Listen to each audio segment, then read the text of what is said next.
Welcome back. Welcome back to online class. This is Muhammad Anwarul Azim, lecturer English, Sultanpur Hanif Bhuiya School and College. Hope all of you are fine.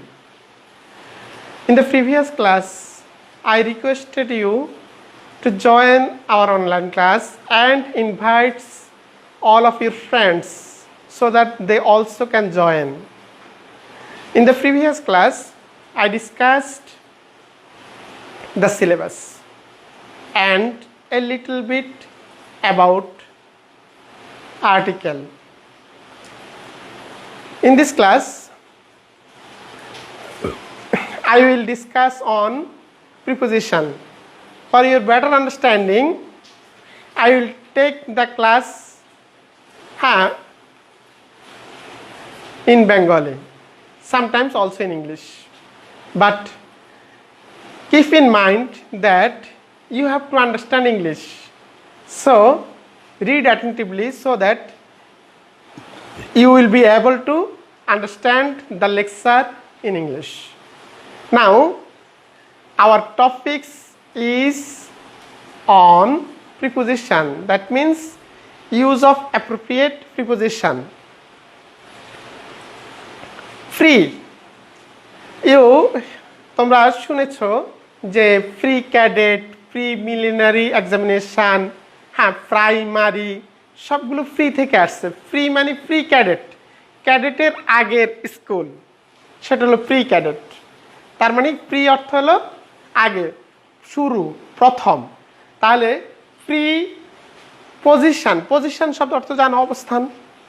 তাহলে যে শব্দটি নাউনের আগে অবস্থান করে, যে শব্দটি নাউনের আগে অবস্থান করে, নাউনের সাথে অন্য শব্দের রিলেশন বা সম্পর্ক বোঝায়, তাকে প্রিপজিশন বলে।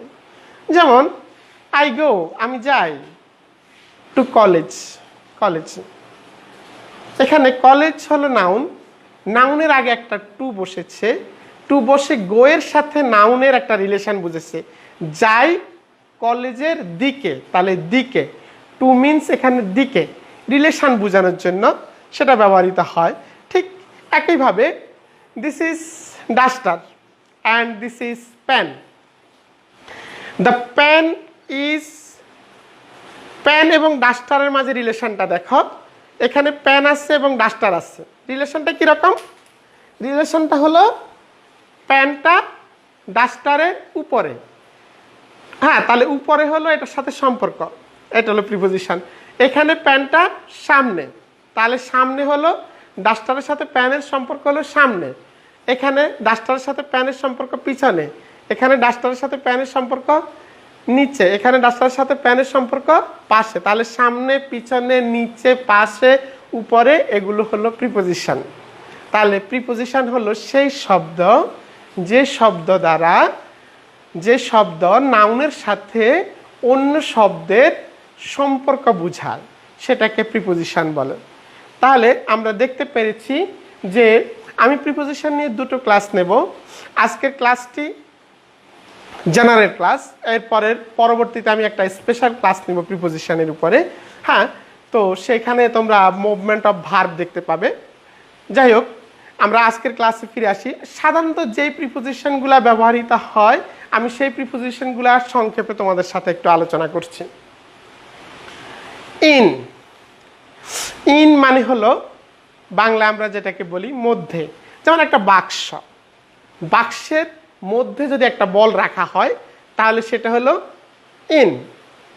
আবার কোনো কিছুর মধ্যে, যেমন একটা চেয়ার, সমান চেয়ার, সেই চেয়ারের মধ্যে যদি বসা হয় সেটা হলো অন, চেয়ারের উপরে, কিন্তু হাতল বিশিষ্ট চেয়ার, সেই হাতল বিশিষ্ট চেয়ারের মধ্যে বসলে মনে যেন ভিতরে বসছে।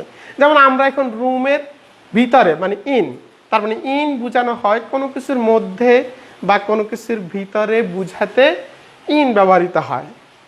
যেমন I am in the room, the ball is in the basket, the fish is in the pond. তাহলে ইন মানে হলো মধ্যে। নেক্সট হলো অ্যাট, অ্যাট মানে হলো দিকে। কোনো কিছুর দিকে অবস্থান করাকে সেটাকে অ্যাট বলা হয়, একটার সাথে আরেকটার দিকে। হ্যাঁ, হি ইজ বা পাশে, এটা বোঝাতে অ্যাট বসাতে, যেমন হি ইজ অ্যাট হোম, সে বাড়ির দিকে বা বাড়ির পাশে বা বাড়িতে। হ্যাঁ, তাহলে সেটা হলো অ্যাট।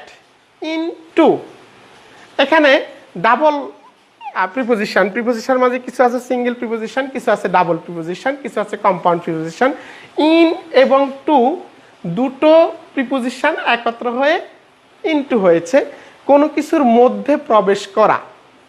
যেমন এটা স্থির না, এটা চলমান। আমরা স্থির এবং চলমান ভার্ব নিয়ে নেক্সট ক্লাসে আলোচনা করব, জাস্ট এখানে হালকা বলে যাচ্ছি। কোনো কিছুর মধ্যে প্রবেশ করলো, যেমন একটি বল বাস্কেটের মধ্যে অবস্থান করছে, সেটা হলো ইন।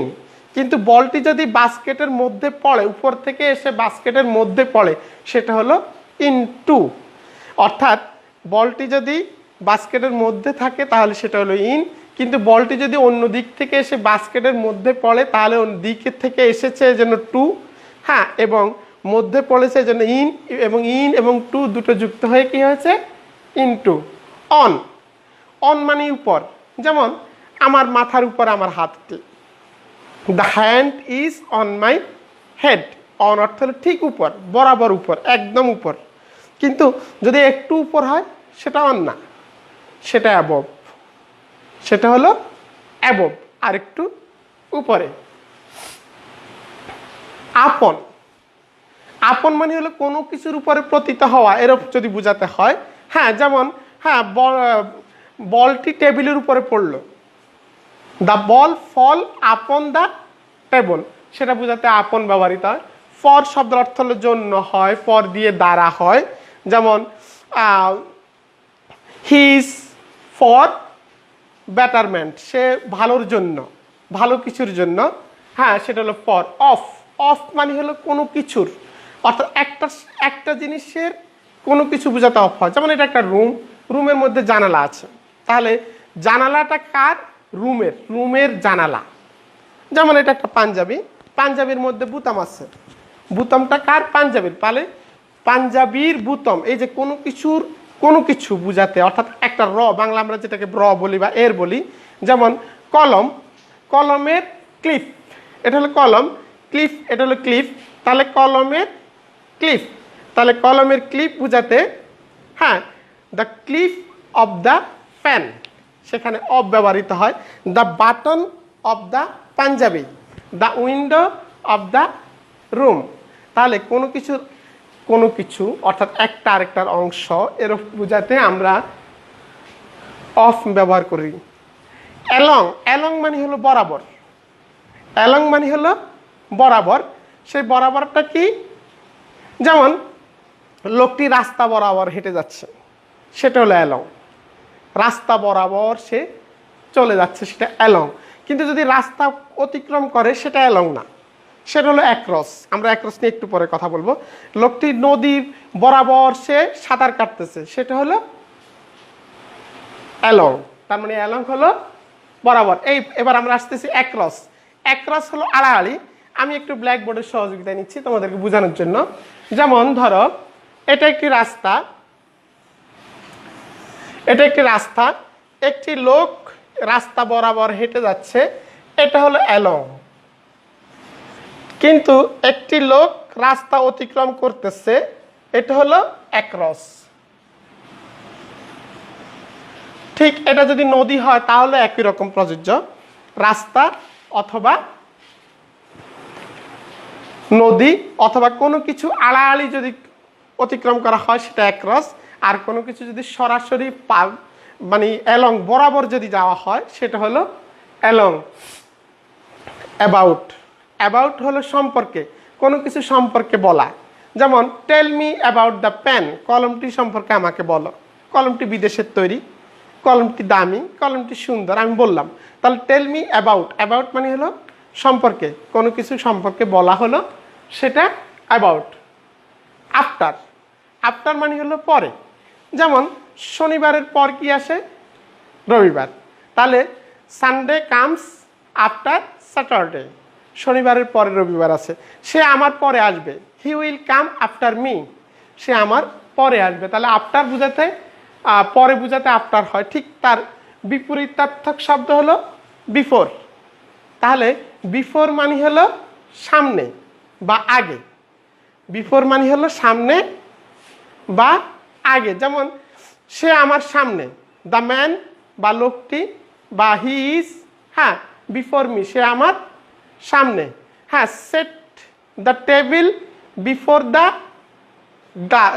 দ্য রুম, টেবিলটা রুমের সামনে রাখো। তাহলে বিফোর সামনে বোঝানোর জন্য বিফোর ব্যবহৃত হয়। আমি কয়েকটি প্রিপোজিশন নিয়ে কথা বলছি, প্রিপোজিশন নিয়ে আমাকে আরও একাধিক ক্লাস নিতে হবে। আমরা নেক্সট ক্লাসে আবার প্রিপোজিশন নিয়ে কথা বলবো। তোমাদের যদি কোনো প্রবলেম থাকে তোমরা কমেন্ট বক্সে কমেন্ট করে জানাও। ধন্যবাদ সবাইকে।